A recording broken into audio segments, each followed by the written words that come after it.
From Washington, this is VOA News.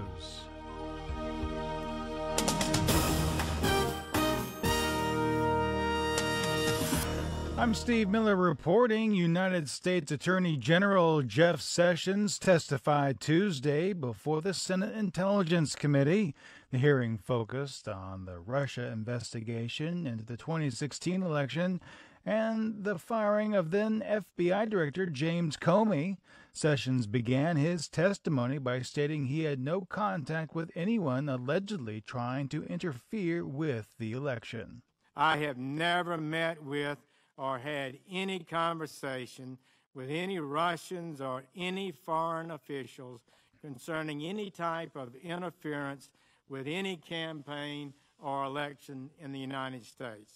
He called the notion that he may have been involved in such activities an appalling and detestable lie.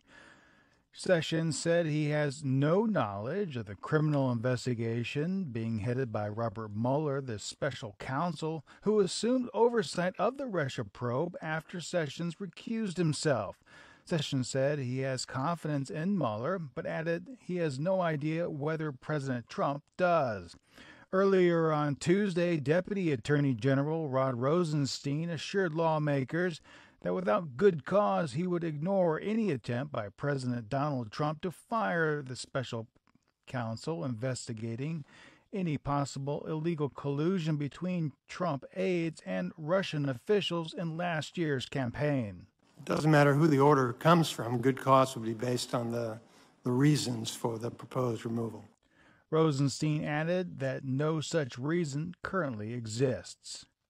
An 8-story building has collapsed in a low-income area of Nairobi, Kenya. A baby girl, a 10-year-old boy, and their mother have been pulled from the rubble. 2 people are thought to be remaining inside the debris, and 1 man is believed to be missing. At least 1 person has been reported dead. For updates, visit voanews.com. This is VOA. Fake news is nothing new, says Thomas Hanochi, the Austrian ambassador to the United Nations. Propaganda and disinformation has always existed, but what has changed nowadays is the scale of it in our digital age, where every individual has access to the Internet. Concerns raised by the instant propagation of fake news in the digital age and the harmful impact it is having on the credibility and independence of journalism, democratic values, and human rights were examined by a panel of experts on Tuesday at a side event of the United Nations Human Rights Council. Eileen Donahoe, a former U.S. ambassador to the Human Rights Council. We now see that weaponization of information can be a very potent force in undermining democratic discourse and disrupting democratic processes. She also called digital technology a force for good. Israeli Prime Minister Benjamin Netanyahu is considering shutting down the local offices of Arab satellite broadcaster Al Jazeera.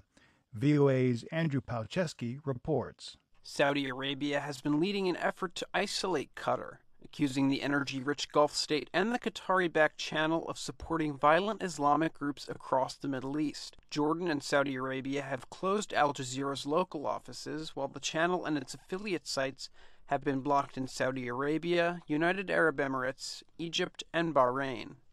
Israeli officials have long accused Al Jazeera of bias against the Jewish state and likened its coverage to Nazi Germany-style propaganda.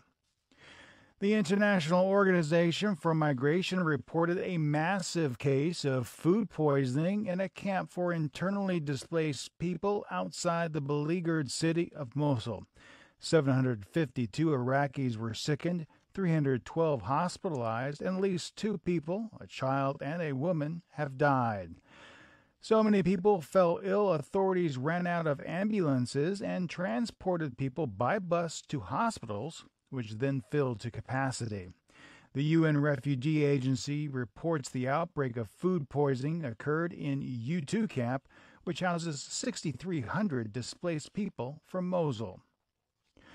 The U.S. government issued a rare alert Tuesday, blaming North Korea for several cyber attacks stretching back to 2009. It also warned that more attacks are likely. The FBI and Department of Homeland Security identified IP addresses associated with a malware known as Delta Charlie that targeted media, aerospace, financial, and critical infrastructure sectors in the United States and around the world. North Korea has routinely denied involvement in cyber attacks against other countries. In Washington, I'm Steve Miller. That's the latest world news from VOA.